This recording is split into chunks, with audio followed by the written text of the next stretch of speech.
We have a very strong faith in God. We know that this is for a reason. It may be to help someone else, and maybe that only way to help someone else is to experience ourselves and to know what they're going through.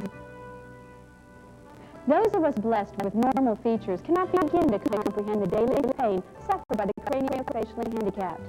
That pain extends to the families as well.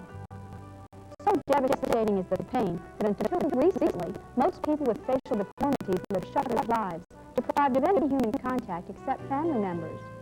But now, thanks to FACES, the National Association for the Craniofacially Handicapped, those with severe facial birth defects, or people whose faces have been destroyed by disease or trauma, have a chance at normal life.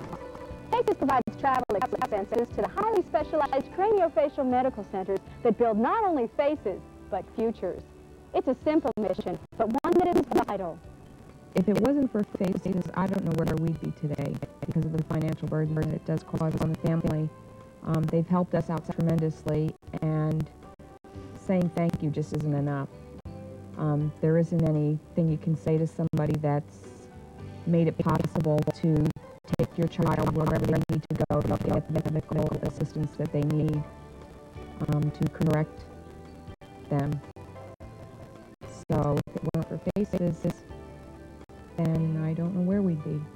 FACES, the National Association for the Craniofacially Handicapped, began in 1969 as the Debbie Fox Foundation, and is based in Chattanooga, Tennessee. At that time, the only craniofacial plastic surgeon in the U.S., Dr. Middle Edgerton, practiced at Johns Hopkins Medical Center in Baltimore. Dr. Edgerton agreed to build a face for Debbie, and the foundation was established to help pay for her travel expenses. Now Debbie leads a normal life and is a happily married woman. Over 20 years later, FACES still provides financial assistance to each client and a companion for transportation, food, and lodging expenses as they travel to craniofacial centers. But there's so much more.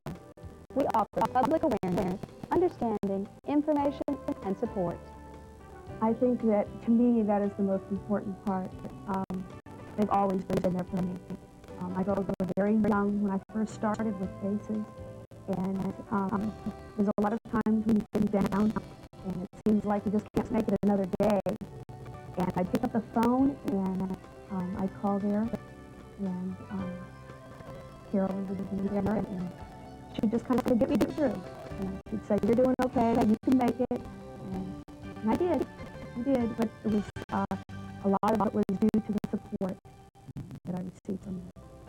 Well, initially we were contacted by FACES, which is presently helping us out a lot with Ashley, and mostly they give us financial assistance as far as our traveling and food and lodging and that type of thing, because most of the time when we do take trips out there to see her doctors or for surgery, it means a lot of long stays, which can cause quite a financial burden on the family.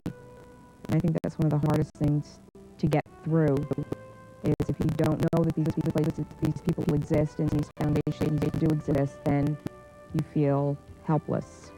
FACES restores hope to the family that cannot get its child the help he needs because there is no money to get to a medical center, and to the families that cannot go anymore because money is run out. FACES does not choose either doctors or medical centers for clients. Those choices are made by the families. Once approved as a client, though, FACES promises continued assistance until treatment is completed and the client has an easy face.